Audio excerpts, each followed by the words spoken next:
Today I'm sharing 10 things I quit to finally grow my YouTube channel. I've had this channel for over 4 years, but it wasn't until last month when I quit these 10 things that my growth took off. Now, some of these were really easy to quit, others very hard, especially the last one, but the last one is why I'm seeing the growth I'm seeing right now. The first thing I quit to finally grow my YouTube channel, I have been trying to quit for over 2 years. But I realized if I wanted to get serious about YouTube and really see growth, I needed to quit Instagram. Instagram was becoming a time suck and a major distraction. And quite frankly, it was not making me feel very good about myself. I liked Instagram in the beginning. I loved Instagram Reels. I created an entire course on Instagram Reels. But all along, I really wanted to make YouTube my main platform and really focus on YouTube content because I'm a video coach and I like to teach people how to talk on camera. And over on Reels,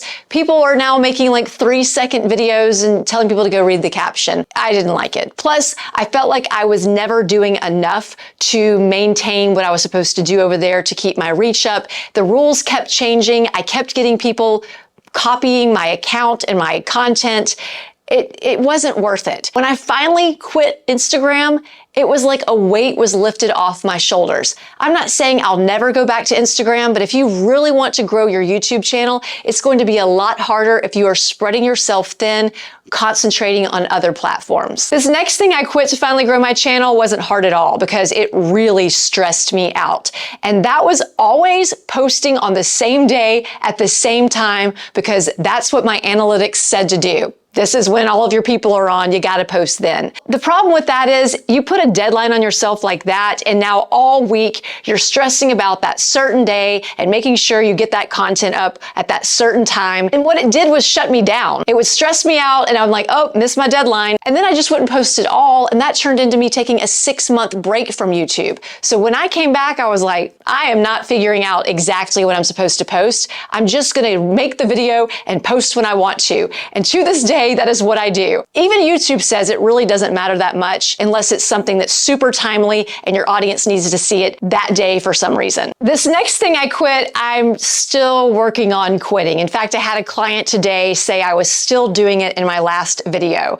And she's talking about what's called retention editing. When you cram so many changes in your video that there's something different happening on the screen every 2 seconds. And that is how I edited my videos before I took that big break. It's also one of the reasons I took the big break because retention editing takes a really long time. And unless you really like editing, you're gonna hate YouTube if that's how you edit your videos. And that's exactly what happens. So when I stopped telling myself I had to make a change every 2 seconds and really honing in on other ways to hold people's attention until the end of the video, then my life got easier and I was more likely to post videos. Speaking of holding people's attention, that's why I quit this next thing to grow my YouTube channel. Oftentimes people think they have to welcome people to their channel, tell them what their name is, what they've been doing and for how long. And that is one of the reasons people will stop watching your video. They don't care who you are. They just want to know what you can do for them. I stopped introducing myself in my videos. So instead of me telling you my name and what I've done for so long, I simply show them results, either my results or results of other people that I've helped,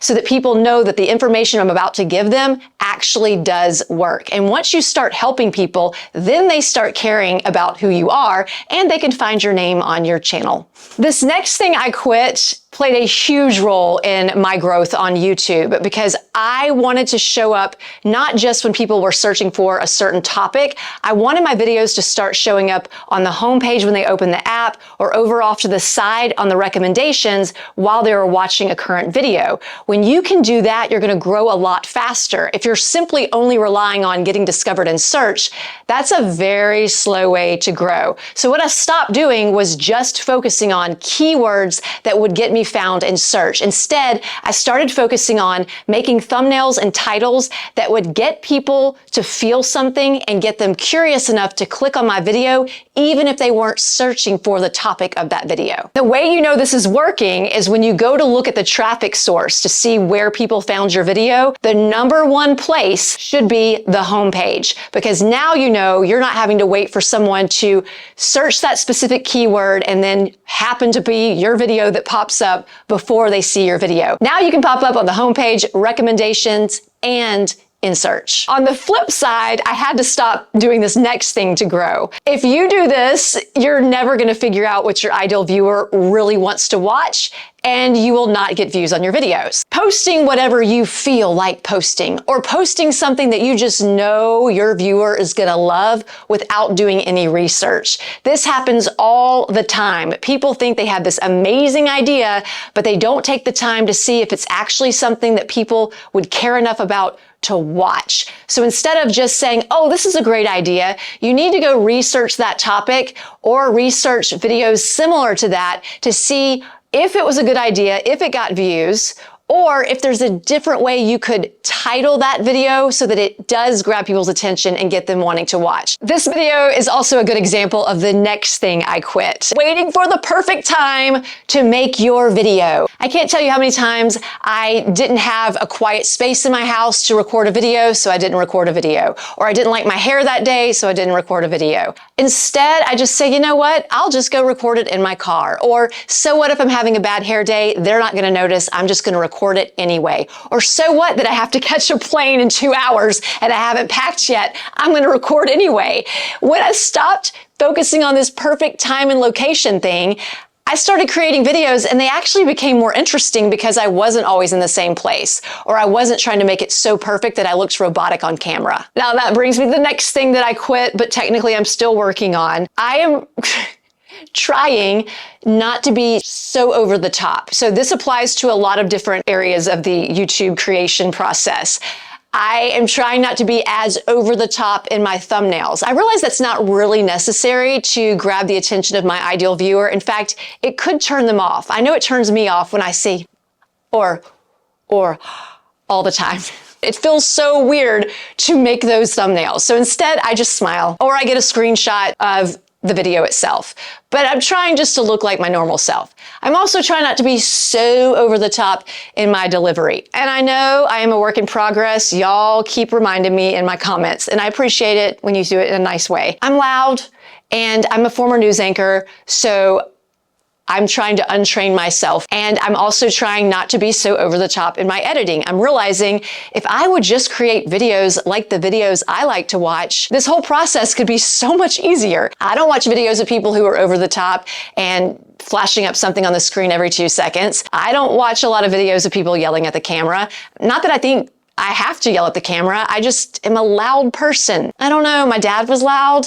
I have no excuses. You'll love this next one because you can take it and run with it, and you're gonna have so many video ideas when you do this. I stopped just getting content ideas from other people in my niche. I started looking at other niches for content ideas. I even look at TV shows and commercials for how to create videos in a unique way. For instance, the title of this video, 10 Things I Quit to Finally Grow My YouTube Channel. It came from other niches. Like I saw a title, 10 Things I Quit After I Turned 50, 10 Things I Quit to Simplify My Life. And I thought I can apply that to my niche. When you do that, you're not only getting ideas for your content, but you're doing what I talked about earlier. You're creating titles that are more likely to be discovered on the homepage and get recommended by YouTube than just showing up in search. This last one is one that can catapult the growth of your channel because you're going to get more people coming back to watch your videos, not just finding you in search and then never coming back to your channel. And when you do this, you're also going to get people to watch your videos longer, which also will get you more views. This is not easy to learn how to do, but when you start doing it and consistently do it, you'll get better. Don't just give tips in your video. You need to find ways to share stories with those tips. And I'm not just talking about so that your video will be more entertaining and you'll get better retention, although that will happen. I'm also talking about making sure you're including experiences that you've had and people that you have helped have also had, because those experiences that you share, and sometimes they're lighthearted, sometimes they're serious, sometimes they'll make you cry. Those are the moments that you're going to get people to really connect with you and feel you on a different level so that they will want to come back to your channel. If you don't do that, people will not remember you. That's why you'll see people with tons of subscribers, but very low views. They went viral once or twice, got a lot of subscribers, but they didn't build that connection with their community with storytelling, so the people aren't coming back to their channel. Another way to do that is to really hone in on your community and help them in your videos. Start incorporating your viewers in your videos. If you want to see an example of how to do that, watch this video right here where I re-edit my viewers' YouTube videos to show them how they can make them better. Made my flight and now I'm editing the video.